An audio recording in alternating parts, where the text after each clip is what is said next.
If you've ever seen another couple out in public and wondered, how are they so happy?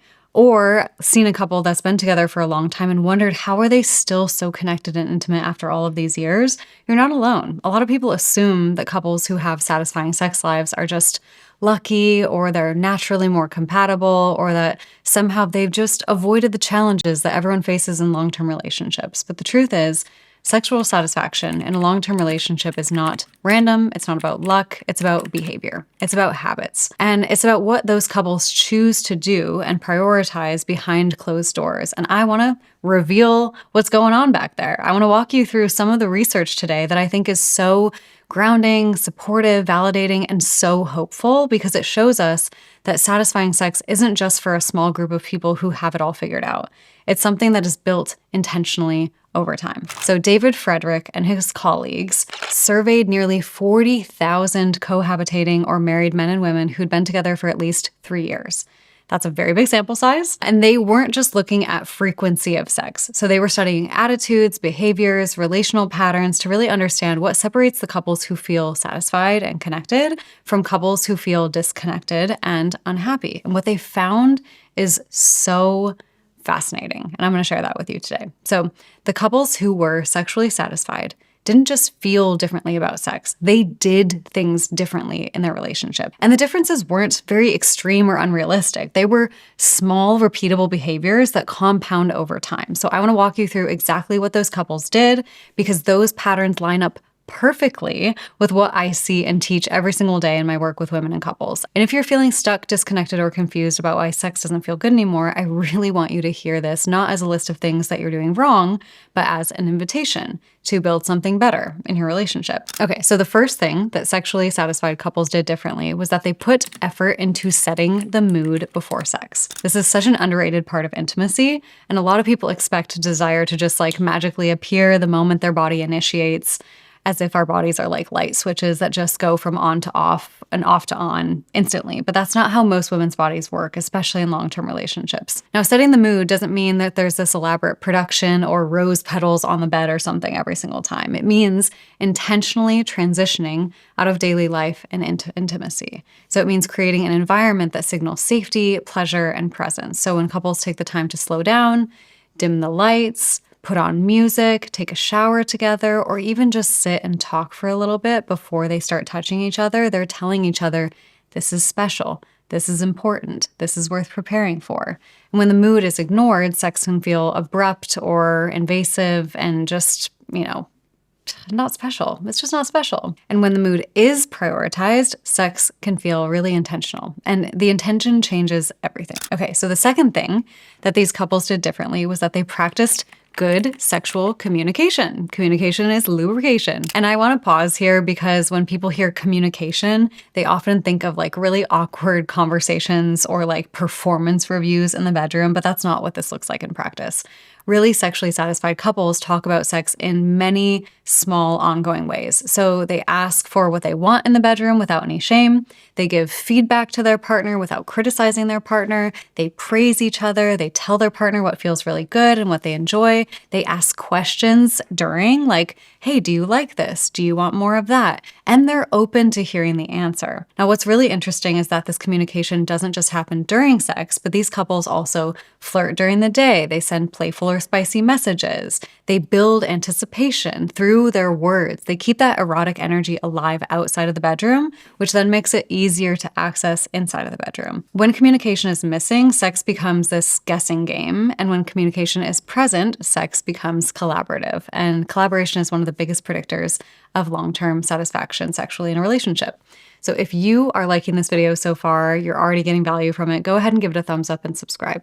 This channel is dedicated to helping women understand desire, intimacy, pleasure without any shame or pressure. The third thing that sexually satisfied couples did differently was that they gave and received oral sex. So this might feel really obvious to some people, but the research here is actually really, really important. So only about 18% of women can have an orgasm from penetrative sex alone. For many women, oral sex is the most reliable and efficient route to orgasm. And there's actually really compelling data that supports this. So women in lesbian relationships report orgasms significantly more often than women in heterosexual relationships. And it's not because their bodies are different or something like that. It's because the sex is structured differently.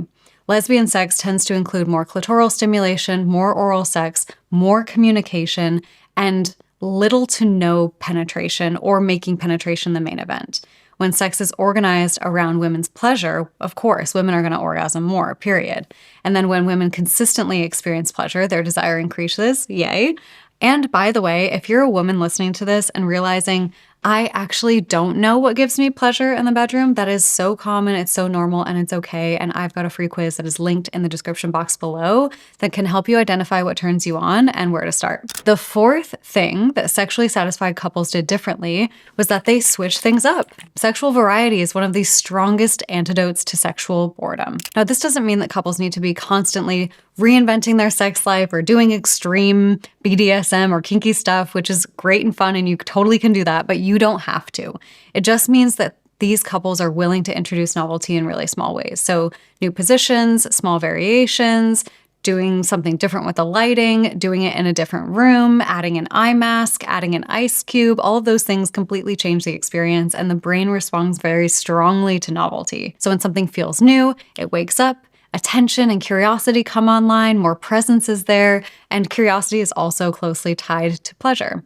Doing the same thing the same way every time might feel safe, but over time it can dull sensation and excitement. Variety keeps sex alive because it keeps the nervous system and the focus engaged. If you're feeling kind of bored with your sex life right now, consider adding something I like to call a sexploration session.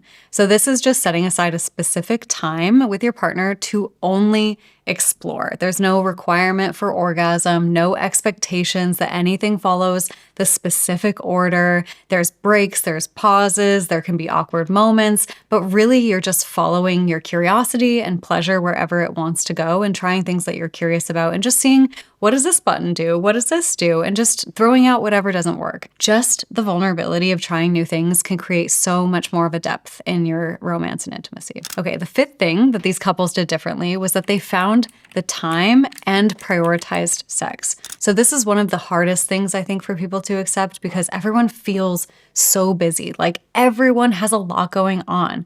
But sexually satisfied couples don't wait for life to slow down. They actually make the time to have sex. And they don't just assume that desire will just show up when life calms down. They treat intimacy like something that's so valuable and special and worth protecting in their relationship. Like that might mean scheduling it. It might mean setting aside time for date nights and saying no to other things. It might mean choosing connection over scrolling on their phones, or like in my relationship, we stopped watching TV.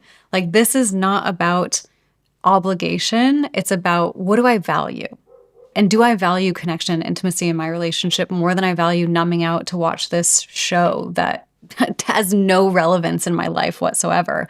What is more important, my partner who I'm married to, or catching the latest episode on something? It just doesn't make sense. It doesn't compare when you see it like that. When sex is a priority, it gets nurtured. And when it's not, desire will go away. Like the connection gets harder to make the less you prioritize it. So I highly recommend scheduling intimacy and making it a priority. My partner and I also send each other really flirty, spicy calendar requests and keep that time sacred. Okay, the sixth thing that sexually satisfied couples did differently was that they prioritized pleasure and orgasm for both partners. Now, this might sound obvious, but in practice, it's hard to do. A lot of women are taught to focus on their partner's pleasure and to minimize their own needs and experiences.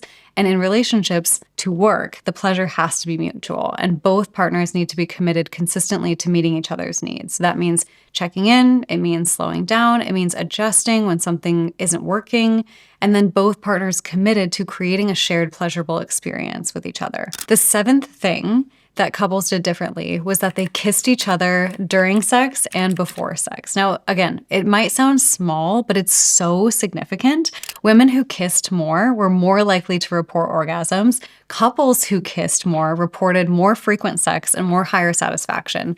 Kissing is this form of connection that bridges emotional intimacy and physical pleasure. It helps regulate the nervous system. It increases oxytocin. It also keeps sex from feeling really mechanical or goal-oriented.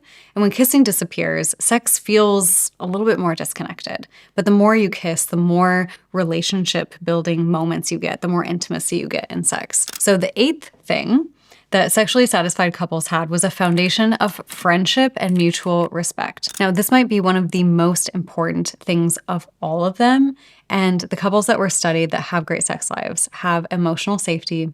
They trust each other. They honor each other's values. They admire and compliment each other. They talk openly about their likes and their dislikes and their fantasies and their insecurities. They make it safe to say no, to give feedback to each other. They respond to each other's leaning in bids for connection instead of dismissing or ignoring them. Sex doesn't exist in a vacuum. It is deeply influenced by how safe and respected and valued you feel in your relationship. And when emotional safety is really strong, the body can relax. And when the body relaxes, more pleasure becomes available.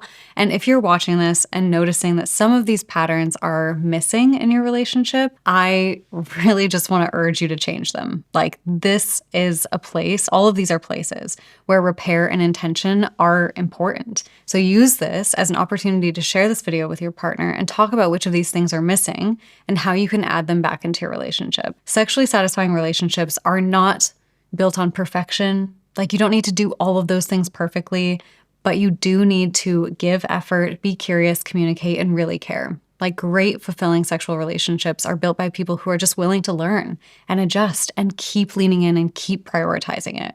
So if you want to go deeper on how to actually apply this to your own sex life, I've created a program for women called the Intimacy Accelerator. We help students create sex lives that they actually enjoy and can sustain in their long-term relationship. Now, the program is linked below if you want to check it out. Thank you so much for being here with me today, and I will see you in the next video.